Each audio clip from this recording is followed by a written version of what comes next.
ஓம் ஸ்ரீ மகாபெரிவா சரணம். மகாபெரிவா மகிமையில் காஞ்சி பெரியவாளின் பக்தியில் பழுத்த பழம் மாதுஸ்ரீ பொள்ளாச்சி ஜெயலக்ஷ்மி அம்மாள். இவருக்கு மகானிடம் பல பல அதிசய அனுபவங்கள் உண்டு. அதில் 1-2 இன்னைக்கு நம்ம பார்க்கலாம். இந்த ஜெயலக்ஷ்மி அம்மாளின் மகன் சந்திரசேகருக்கு சிதம்பரத்தில் கல்யாணமானது. புகுந்த குலத்திற்கு ஏற்ற குலவிளக்கு மருமகள் லலிதா. குரு ஆணைப்படி சாஸ்திரோக்தமாய் 4 நாட்கள் விவாகம் நடந்து முடிந்த கையோடு நேராக அருள் பெற காஞ்சிபுரம் வந்தார்கள்.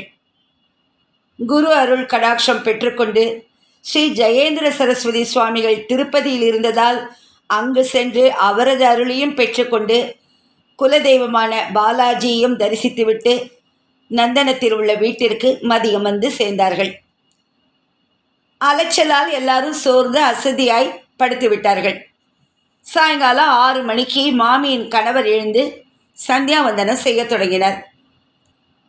புதுசாக கல்யாணமான மருமகளும் சுவாமிக்கு விளக்கேற்றி வழிபட்டாள். மகன் சந்திரசேகரிடம் எழுந்து சந்தியாவந்தனம் செய்யும்படியும் மேலும் வீட்டு தோட்டத்திலிருந்து பறித்த மட்டை தேங்காய்களில் ஒன்றை எடுத்து உரித்து கொடுக்கும்படியும் வெள்ளிக்கிழமையாய் இருப்பதால் சுவாமிக்கு தேங்காய் உடைத்து அர்ப்பணம் செய்ய வேண்டும் அப்படின்னு படுத்துண்டே உத்தரவிட்டார் ஜெயலக்ஷ்மி. அசதி ரொம்ப இருந்ததுனால தாயார் சொல்கிறத காதில் வாங்கிண்டாலும் உடனே எழுந்து செயலில் இறங்க முடியாமல் சந்திரசேகர் கட்டில் மேலேயே படுத்திருந்தார். திரும்ப திரும்ப சொல்லியும் பிள்ளை எழுந்திருக்காமல் படுத்திருப்பதை கண்ட தாயார் அசதியால் படுத்தின்றபடியே நடமாடும் தெய்வத்தை காஞ்சி மகானை நினைத்து வெள்ளிக்கிழமை தவறாமல் தேங்காய் உடைப்பது வழக்கம்.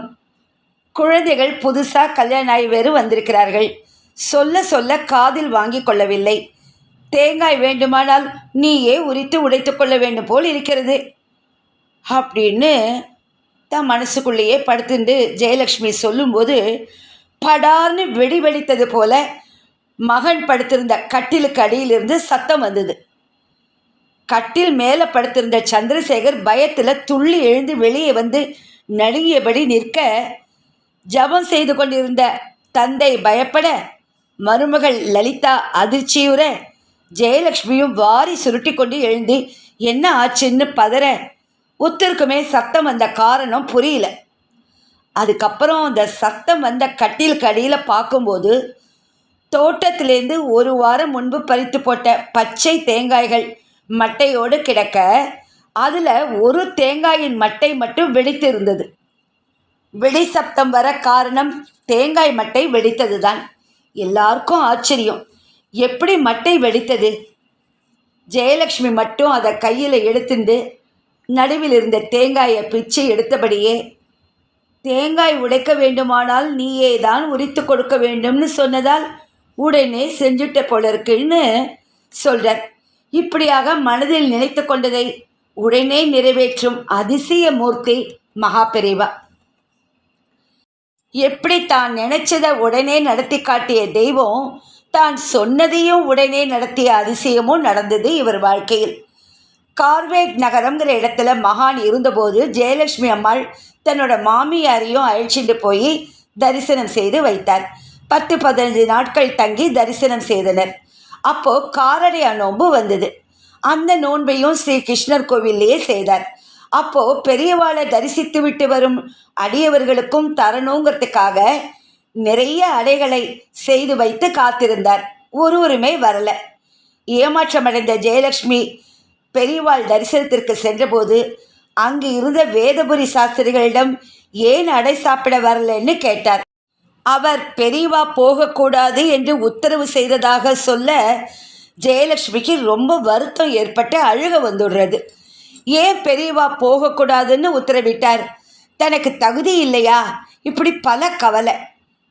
இதை கண்ட மகான் அவரை அழைத்து, இன்னைக்கு ஞாயிற்றுக்கிழமை, சூரிய அஸ்தமனம் ஆகிவிட்டால் யாரும் எதுவும் சாப்பிடக்கூடாதுங்கிற சாஸ்திர விதிப்படி யாரையும் சாப்பிட அனுமதிப்பதில்லை. நோன்போ சாயங்காலம் 6:30 மணிக்கு மேல்தான். அதற்குள் சூரியன் அஸ்தமனமாகிவிடும். அதனால்தான் அங்கு வந்து அடை சாப்பிடக்கூடாது என்று தடுத்தேன். இதுதான் காரணமே தவிர உன்னிடம் குறையில்லை அப்படின்னு சமாதானம் கூறியவுடன் தான் ஜெயலக்ஷ்மிக்கு கொஞ்சம் நிம்மதி வந்தது. ஆனாலும் மடத்தில் உள்ளவர்கள் அஸ்தமனமான பிறகு சாப்பிடக்கூடாதென்றால் தான் நோன்பு செய்து அடை சாப்பிட்டோமே அது தப்பா அப்படின்னு சந்தேகம் வந்தது.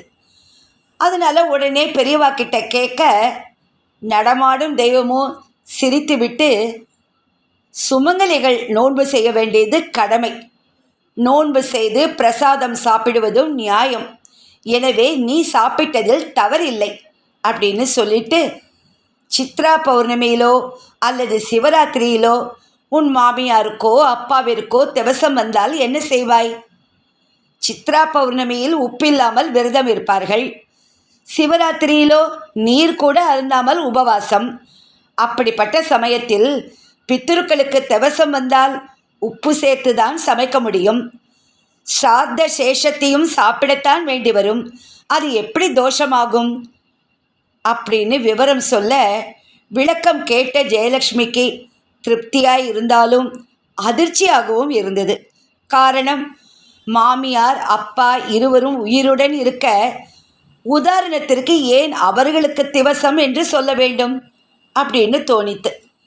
போதாக்குறைக்கு மாமியார் வேறு 15 நாட்களாக பெரியவாளை தரிசனம் பண்ணிட்டு அங்கேயே இருக்க இப்படி ஒரு உதாரணம் கூறுவதன் அர்த்தம் என்ன? மறுநாள் மாமியாருடன் உத்தரவு வாங்கி கொண்டு கிளம்பும்போது பெரியவா மாமியார்கிட்ட, 15 நாளாக என்னை ஆசை தீர தரிசனம் பண்ணிட்ட, உனக்கு என்ன வேணும் கேள் அப்படின்னு கேட்க, மாமியாரும் கேட்குறா, எல்லாம் ஆனந்தமாக இருந்தது, நான் திடீர்னு சாகாமல் 2 நாள் படுத்துண்டு இருந்து பிறகு போகணும் அப்படின்னு சொல்ல, பெரியவா ஆச்சரியமடைந்து, என்ன எல்லாரும் அனாயச மரணம் வேணும்னு கேட்பா, நீயோ 2 நாள் கிடக்கணுங்கிறியே அப்படின்னு கேட்குறா பெரியவா. அதுக்கு மாமியார் சொல்கிறா, என் குழந்தைகள்லாம் பல ஊரில் இருக்கா, 2 நாள் கடந்தா எல்லாரும் விஷயம் தெரிந்து வந்து சேர்ந்துருவா, நான் போகிற போது எல்லாரும் பக்கத்தில் இருப்பா, திடீர்னு போனா அப்படி கடைசியாக பக்கத்தில் இருந்து பார்க்க கிடைக்காது, அதனால தான் இப்படி வரம் கேட்டேன்னு சொல்ல, சிரித்தபடி அருள் செய்தார் கருணாமூர்த்தி. அது சரி, மாமியாரின் கடைசி காலம் எப்படி இருந்ததுன்னு தெரிஞ்சுக்க நமக்கு ஆவலாய் இருக்கும் அல்லவா? அதைவிட என்ன திதியில் போனாள் என்பதையும் அறிய மிகவும் ஆவலாகவே இருக்குமே. தெய்வ வாக்கு, பக்தையின் வரம் இரண்டுமே துல்லியமாக இருந்தது. சித்திரை மாத பௌர்ணமிக்கு 2 நாள் முன்பு படுக்கையில் விழுந்து சரியாக சித்ரா பௌர்ணமி அன்று குருவடி சேர்ந்தார் மாமியார். அதே போல்தான் அப்பாவும் சிவராத்திரியில் காலமானார். பிரம்மஞானி தீர்மானித்து விட்டால் அதை மீற யாராலும் முடியாது. எப்பேற்பட்ட ஒரு அற்புதம்! ஹர ஹர சங்கர, ஜெய ஜெய சங்கர, ஹர ஹர சங்கர, ஜெய ஜெய சங்கர. ஓம் ஸ்ரீ மகாபெரிவா சரணம். நமஸ்காரம்.